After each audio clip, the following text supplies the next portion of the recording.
ரகசியம்.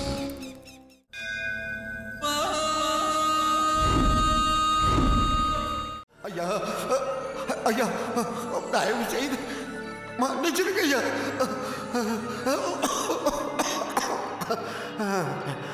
பெரிய தப்பு நடந்து போச்சு ஐயா. உங்க புள்ள குட்டி நல்லா இருக்கும். என்ன மன்னிச்சிருங்க ஐயா. உங்களை ஏமாத்தணுங்கிற எண்ணம் எனக்கு இல்லையா. அந்த நாட்டாம ஐயா உங்க பணத்தை வாங்கிட்டு ஏமாத்திட்டையா. இன்னும் 10 லட்சம் அதிகமா கொடுத்தா தான் பொருளை கொடுப்பேன்ட்டாயா. என்னால எதிர்த்து ஒன்றும் பண்ண முடியாதையா. எப்படி வந்து உங்களை பார்க்கறதுன்னு புரியல. பயமாவும் இருந்துச்சுயா. அன்னைக்கு நீங்க போன் பண்ணும்போது என் மனைவி கூடவே இருந்தா. அவளுக்கு நான் பண்ற தொழிலெல்லாம் தெரியாது ஐயா. அதனால ஐயா நான் அப்படி பேசிட்டேன். என்ன மன்னிச்சுயா. ஐயா எனக்கு கொஞ்சம் கால அவகாசம் கொடுங்க ஐயா. எப்படியாவது அந்த நடராஜ சிலையை கொண்டு வந்து கொடுத்துறேன் ஐயா. அவசரப்பட்டு எதுவும் பண்ணிடாதீங்க ஐயா. என்னையே என் பொண்டாட்டி நம்பியிருக்கா ஐயா. உங்க காலில் விழுந்து கெஞ்சி கேட்டுக்கிறேன் ஐயா. ஐயா உங்களை தான் ஏமாத்துறதா இருந்தா நான் வந்து கும்பகோணத்திலேயே இருப்பேன் ஐயா. எங்கேயாவது ஓடு போயிருப்பேன் இல்லையா. நான் உங்க முன்னாடி ஒரு சாதாரண எறும்பையா. என்ன கொல்றது உங்க தகுதிக்கு சரியா இருக்கும் ஐயா.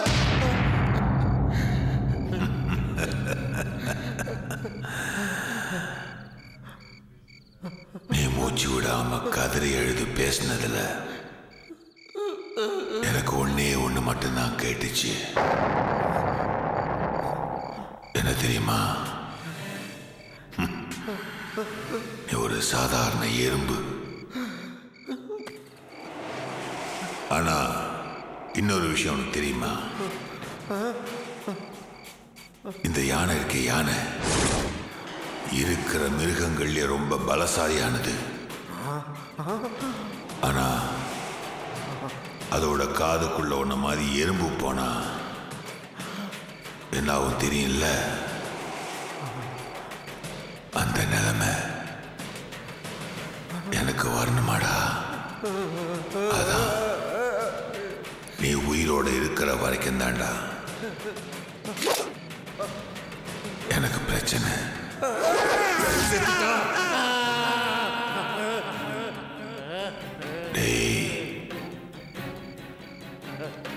நீ செத்து போயிட்டா சரியாயிடுமா? அப்பவும் நீ என்னை ஏமாத்திட்டேங்கிற நினைப்பே கொஞ்சம் கொஞ்சமா என்ன சாகடிச்சிடுண்டா. அது நடக்காம இருக்கணும்னா அந்த நடராஜர் சிலை என் கைக்கு வந்தாகணும். அதுக்கு நீ உயிரோட இருந்தாகணும். அந்த நடராஜர் சிலை இப்ப என் கைக்கு வந்தாகணும். ஐயா இது என்னையா ராயல் கவே இட்லி வடையா? கேட்ட உடனே கொடுக்கறதுக்கு நடராஜர் சிலையா? நாட்டாம மச்சாங்கிட்ட இருக்கு. அவன் லேசுப்பட்ட ஆள் இல்லையா. நாம் அட்டிக்கிட்டது தெரிஞ்சதில்ல, விட்டது தொல்லைன்னு போயிட்டே இருப்பாய்யா.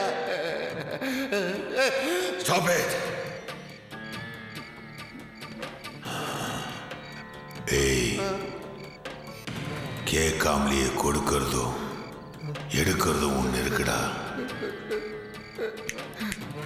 இப்படி சொடக்கு போட நேரத்தில் எடுத்துருவேன். எது தெரியுமா? உன் உசுறு. எடுத்துட்டா நீ சொன்னிய ராயஸ் கஃபே அதை விட ஃபாஸ்டா எடுப்பேன்.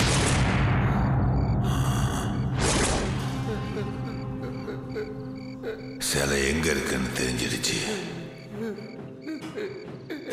நீ செத்து போனா அவன் கவலைப்பட மாட்டான்னு தெரிஞ்சு போச்சு.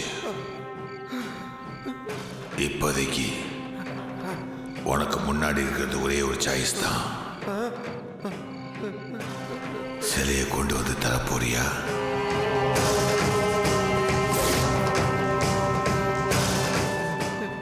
இல்ல செத்து போயிடுறியா? ஐயா வேணாம் ஐயா, என்ன கொண்டுடாதீங்க. சிலைய கொடுத்துட்றேன் ஐயா, சிலைய கொடுத்துட்றேன்.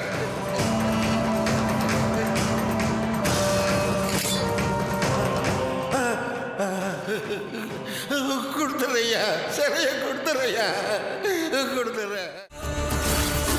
ருத்ரம் ஒரு மகா ரகசியம். ஒரு சிறிய இடைவெளிக்கு பிறகு ருத்ரம் ஒரு மகா ரகசியம் தொடர்கிறது.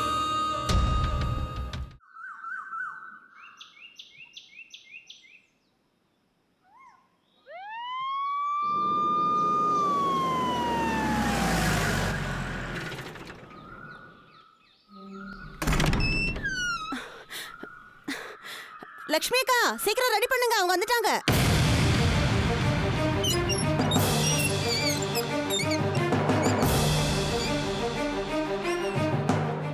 என்னம்மா எல்லாம் ரெடியா இருக்கா? ரெடியா இருக்கு மாமா. அக்கா சீக்கிரம் வாங்க. முத்து, அந்த புஷ்டகை எடுத்துக்கிடா.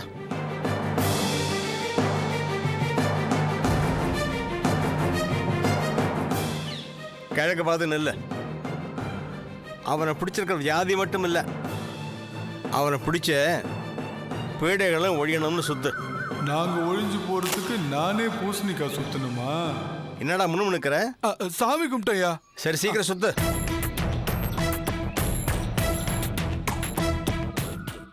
சாமி, எங்க அண்ணனுக்கு சீக்கிரம் குணமாகணும். நாங்க மறுபடியும் பழைய மாதிரி ஒன்னா கூட்டா இருக்கணும். அண்ணன் இருந்தா எவ்வளவு திட்டினாலும் சாயங்காலம்னா கோர்ட்டுக்கு கவனிச்சிடுவாரு.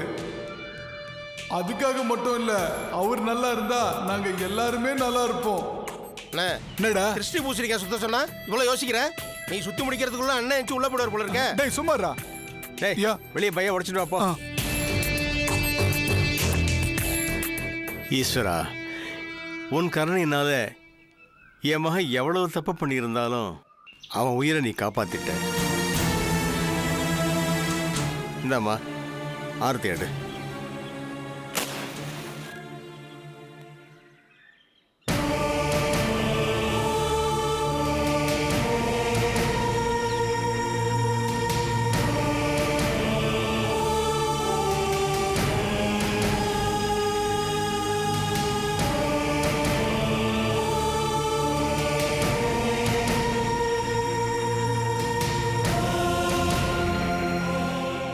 எங்கம்மா பசங்களை காணோம்?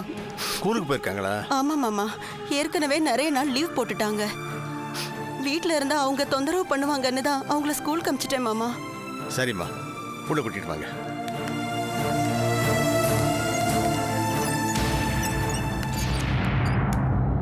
சொல்லுங்க தாதா. முத்து, நேற்று ராத்திரி அந்த பூச்சி பொண்டாட்டிகிட்ட பேசினானே, அது யாரோட சிம் கார்டு? அவனோட சிம் கார்டு தான் தாதா. அதை வெளியே எடுத்து போட்டியா? அது அப்பவே ஃபோன்ல இருந்து எடுத்து சுக்குநூறா உடைச்சு போட்டேன் தாதா. குட். தப்பு பண்றது கூட பெரிய விஷயம் கிடையாது. ஆனா செஞ்ச தப்புலேருந்து மாட்டிக்காம தடயத்தை மறைக்கணும். அதுதான் புத்திசாலித்தனம்.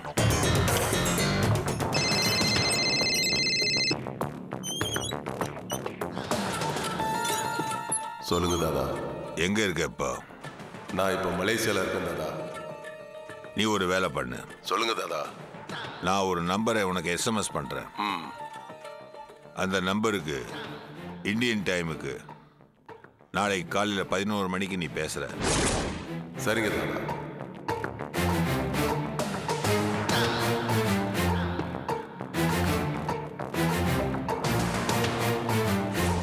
புரிஞ்சுதா? புரிஞ்சுது தாதா. இப்போ நான் அந்த நம்பரை SMS பண்ணுறேன். நாளை காலையில் கரெக்டாக 11 மணிக்கு நீ ஃபோன் பண்ணுற. சரிங்க தாதா. மறந்துடாத. அவுட்.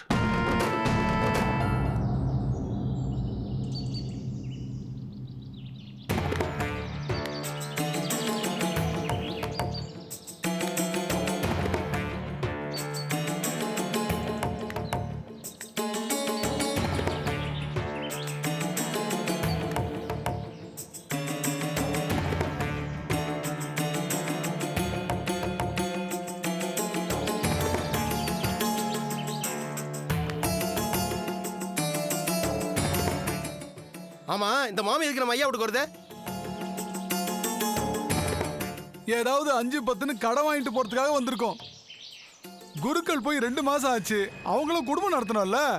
என்னண்ணே திடீர்னு மாமி பக்கம் நூல் விட்ட காத்தாடி மாதிரி சாயிறீங்க? டேய் கொஞ்சம் சும்மா இருடா. என்னதான் இருந்தாலும் அவங்க பொம்பளைடா.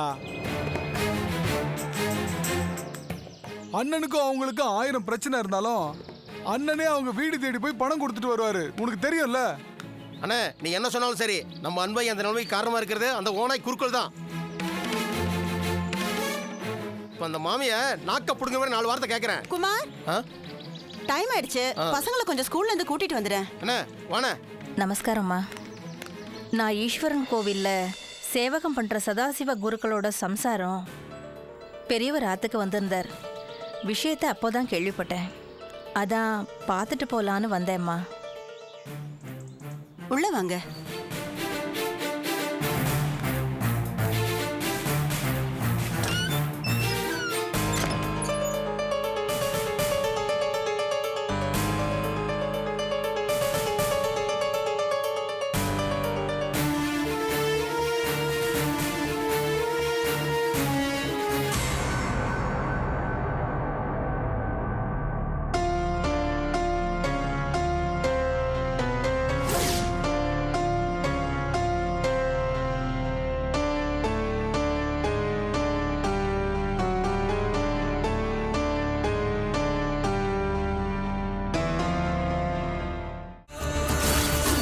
ருத்ரம் ஒரு மகா ரகசியம். ஒரு சிறிய இடைவெளிக்கு பிறகு ருத்ரம் ஒரு மகா ரகசியம் தொடர்கிறது. 10 நிமிஷம் சேர்ந்த மாதிரி வீட்ல இருக்க மாட்டாரு. ஞாயிற்றுக்கிழமை கூட பசங்களோட ஒண்ணா இருப்போம், சேர்ந்து சாப்பிடுவோன்னு கூட இருக்க மாட்டாரு. எப்ப பாரு வேலை பஞ்சாயத்துன்னு ஆளுங்களோடவே சுத்திக்கிட்டு இருப்பாரு.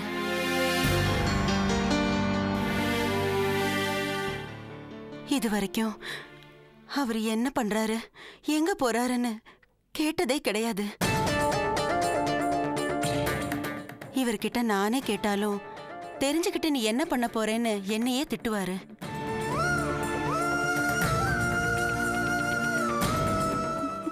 பரபரன்னு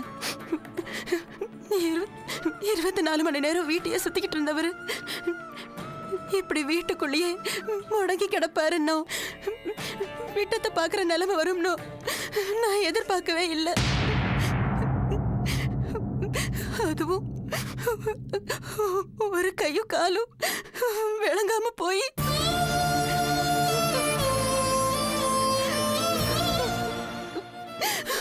சாப்பிடுறதுக்கும் அதுக்கும் கூட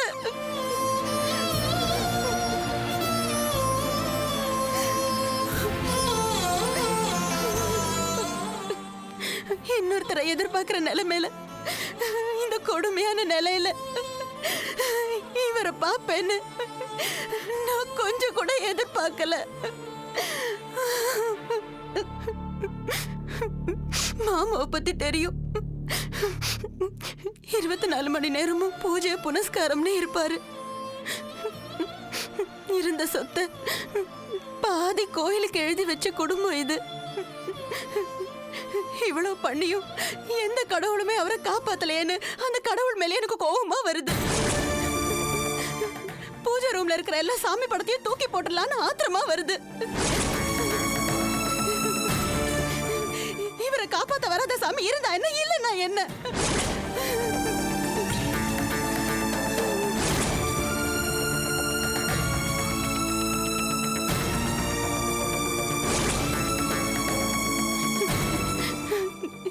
இவரையும் பார்த்துக்கிட்டு பசங்களை வச்சுட்டு நான் படுற கஷ்டம் என்னோட எதிரிங்களுக்கு கூட வரக்கூடாது.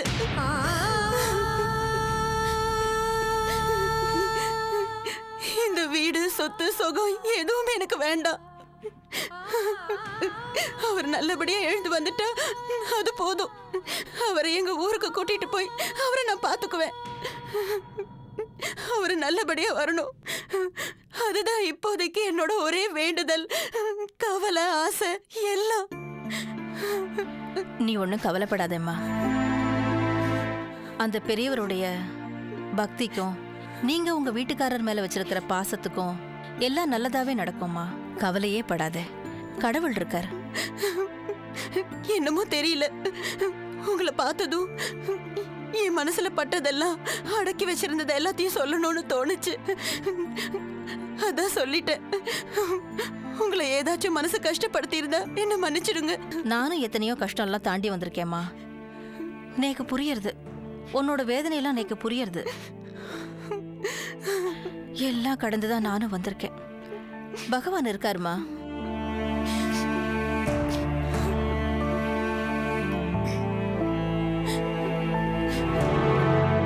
ஹலோ, தாமோதரம் ஒய்ஃபா? ஆமாங்க. போட்டியை ரெடி பண்ணி வச்சிட்டியா? ரெடி பண்ணி வச்சிட்டேங்க. அவருக்கு ஒண்ணும் இல்லையே. அவர் எங்க இருக்காரு? அவருக்கு ஒன்றும் ஆகக்கூடாதுன்னா கும்பகோணம் பஸ் ஸ்டாண்டுக்கு பெட்டியை உடனே கொடுத்து அனுப்பு. புரியுதா? புரியுதுங்க. மறக்காம உன் போனை பெட்டியை கொண்டு வரவங்கிட்ட கொடுத்து அனுப்பு. சரிங்க.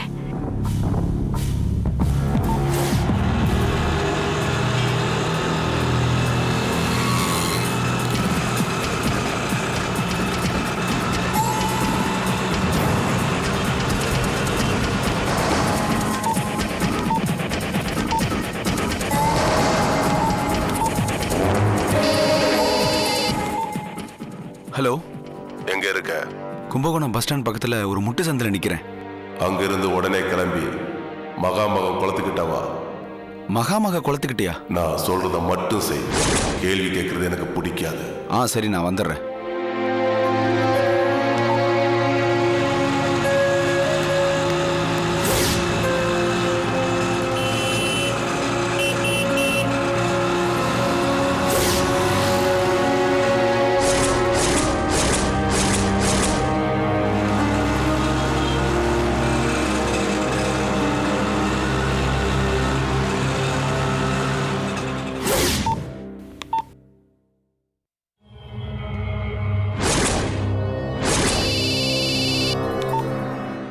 ஹலோ, நான் சொன்ன இடத்துக்கு வந்துட்டியா? நான் மகாமக குளத்து பக்கத்தில் தான் நிற்கிறேன்.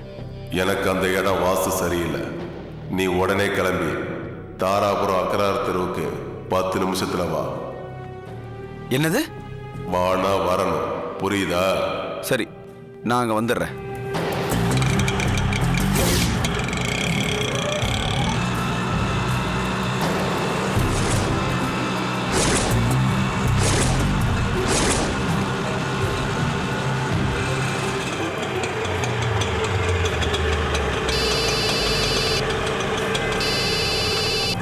ஹலோ, என்ன அக்ரஹார தெருவுக்கு வந்துட்டியா?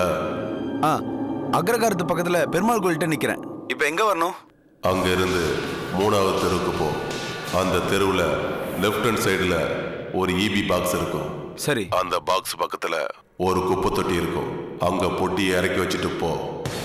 சரி. அப்போ எங்கள் மாமா எப்போ அனுப்புவீங்க? உங்க மாமா தானா வருவார். நீ பொட்டியை வச்சுட்டு போ. சரி, ஓகே.